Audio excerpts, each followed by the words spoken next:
Good afternoon, everyone. The beginning of the end of the pandemic started with the leadership of President Trump. In recent days, Pfizer and Moderna reported the highly successful results of their vaccine development, each achieving a COVID vaccine that is over 90% effective. We know Moderna is 94.5% effective, Pfizer 95%. That is extraordinary. In July, the Trump administration, as part of Operation Warp Speed, agreed to provide Pfizer with $1.95 billion to manufacture and distribute their COVID vaccine, allowing this vaccine to be provided free for the American people. While Democrats were pursuing a highly divisive and entirely baseless impeachment endeavor as far back as January 13th, this president, the Trump administration, and the National Institute of Health was partnering with Moderna and working on this vaccine for the American people. But that's not all. This administration has remained engaged on the development and distribution of a safe and effective vaccine throughout the year. Began in January and continued thereafter. On May 15th, Operation Warp Speed was launched. On September 16th, we released 2 documents outlining a strategy to deliver a safe and effective vaccine. These documents were the strategic distribution overview and the interim playbook for state, tribal, territorial, and local health programs and partners. On September 23rd, we provided $200 million to jurisdictions to support plans for eventual distribution. On October 14th, we provided $31 million to Sitvia for vaccine-related consumable products. On October 16th, we made agreements with CVS and Walgreens to administer vaccines to residents of long-term care facilities.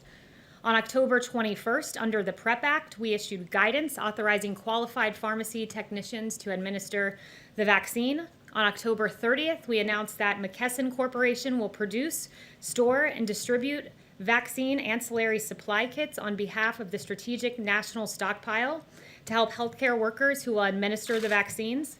And on November 12th, we announced the partnership with large chain pharmacies and independent regional ones to deliver safe and effective vaccines. The unprecedented response to this pandemic has already saved many American lives. And as you can see, this timeline was ongoing. This was a long process and one that we are very proud of. Now, with multiple safe and effective vaccines just around the corner, we urge all Americans to wash your hands, socially distance, wear a mask when you cannot do so. And with that, I'll take questions. Kevin. Kayleigh, thanks. I'm going to ask you a question that I'm asked fairly often away from the White House, and that is with respect to what Rudy Giuliani and the legal team on the campaign side had to say yesterday. People asked, let's suggest that, yes, there is evidence of fraud, irregularities, even malicious intent with respect to vote totals. The question is, what then would be the pathway or strategy to overturn what the campaign believes is a flawed election? Are we talking about a judicial pathway? Are we talking about a legislative pathway? And a follow-up, how soon might Americans be able to get their hands on a COVID vaccine? Yes, so to your first point, I would say this. There's been multiple pieces of litigation filed across the country by various individuals, the campaign and others. I will leave it to the campaign to make those determinations as to how to proceed. But the president's been very clear. He wants every legal vote to be counted and to make sure no illegal votes are counted. But with regard to a vaccine, we believe that there will be 40 million doses available by the end of the year. Again, this is extraordinary. This is the fastest vaccine in history by fivefold. It's really extraordinary progress. You've heard Dr. Fauci, among others, say that, and it was only made possible because of this president who said at the same time I'm pursuing a vaccine, I'm going to do something novel. I'm going to manufacture it. So many American lives will be saved thanks to President Trump and the great work of Operation Warp Speed. Can I follow up one more? Just one thing about the COVID vaccine. Is there a concern inside the White House that a lack of working with a potential or presumptive President-elect Biden team will somehow slow down the distribution of the COVID vaccine? Yeah, I'm glad you asked that question. It's an important one, and not in the slightest, because in fact, I did hear the former vice president say yesterday he was concerned about not being able to distribute a vaccine. He shouldn't be. Maybe he hasn't seen, but we have publicly available that plan that I mentioned in my opening. It's the COVID-19 vaccination program, the interim playbook for jurisdiction operations. This is publicly available if the former vice president would like to read through it. Beyond that, I would say that we've already, going back months, partnered with the 64 jurisdictions in this country to make sure that they each had individualized distribution plans. Those have been assessed. Those have been made certain that they're good and operational. So this work has been ongoing. There's a distribution plan in place, which is why you heard General Perna say yesterday that within 24 hours of getting that EUA, the emergency use authorization, we will be able to distribute this all across the country. When are you going to admit you lost? Yep, Kevin? Yeah. Sorry, Mario. Okay. Thanks, Kayleigh. What is the president planning to discuss this afternoon with the two Michigan lawmakers? And will he ask them to have the state legislature appoint electors who will support his reelection? What's the nature of that meeting? So he will be meeting later on. This is not an advocacy meeting. There will be no one from the campaign there. He routinely meets with lawmakers from all across the country. When will you admit you lost the election? Kayleigh, at what point does the president concede the race and allow for a proper transition to the Biden team? So right now there's ongoing litigation. There are, what we know, 74 million Americans that voted for this president. That's more votes than any president has gotten in history.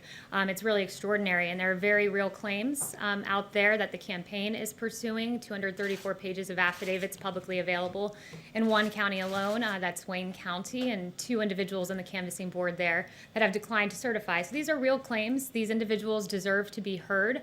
This was a system that had never been tried in American history, mass mail-out voting.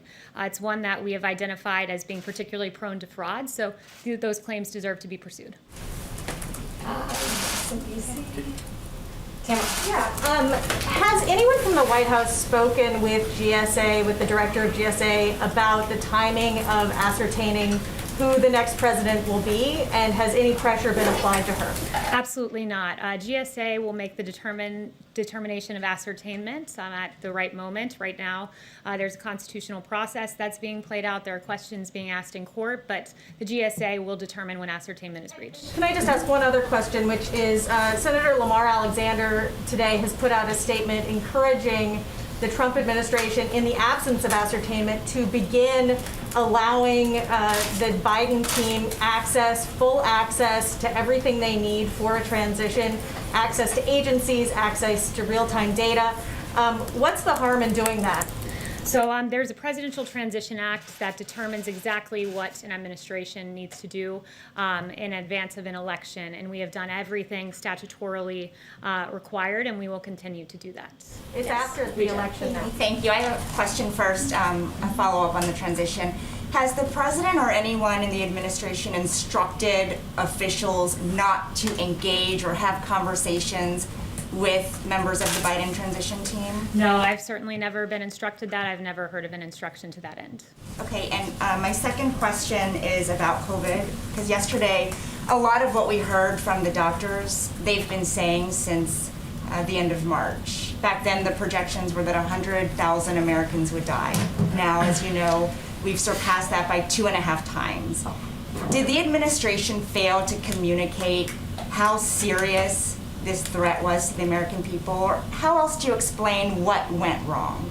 Look, I would say the initial projection that our doctors gave us was 2 million people that would lose their lives. And it's a tragedy anytime one life is lost, but we are far below the 2 million that this could have been. We took very aggressive measures at the beginning of this with the China travel ban, creating the greatest testing system in the entire world. Therapeutics, the fact that we have 6 working therapeutics right now, the fact that we continue to identify more and more, the fact that I believe we have a chart on this, a fatality chart. It's deaths by 100 for age and month. And as you can see, deaths have come down for every age group. And for those over 70, that line, that red line, is a testament to what this president has done. Therapeutics monoclonal antibodies, that is a recent one, that reduces hospitalization in high-risk seniors with moderate to mild COVID by 70%. That's American ingenuity rising to the occasion, and President Trump oversaw all of this. But of course, we are seeing cases rise, and it's very important. Wash your hands, socially distance. We're taking this seriously. Do you think the mixed messaging contributed to that? Because just this week, for example, yesterday, Vice President Pence wanted to make clear that they supported state and local decision-making.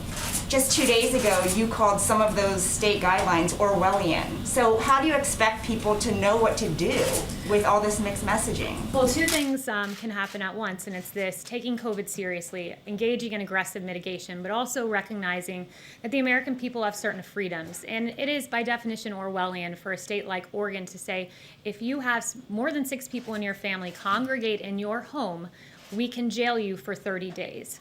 That's not the American way. The American people know the CDC recommendations, know the guidelines. We've been talking about this for 10 months, but the American people still have certain freedoms, still have autonomy, and still can make important self-responsibility decisions themselves.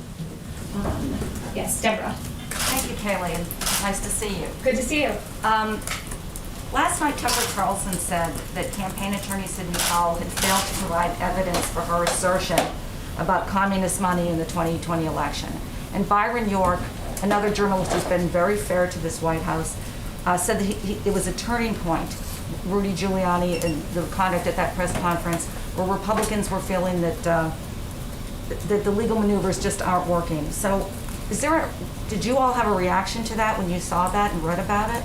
Again, that would be a question for the campaign. We at the White House are aggressively working on COVID, winding down the wars in Afghanistan and Iraq, among other issues. There will be a drug pricing announcement later in the afternoon as well. Kayleigh, since Yes. I'm the pooler, could I ask a question for Jackson Richmond of the Jewish News Syndicate, who couldn't be here because Yes. of social distancing? And his question is about Jonathan Pollard.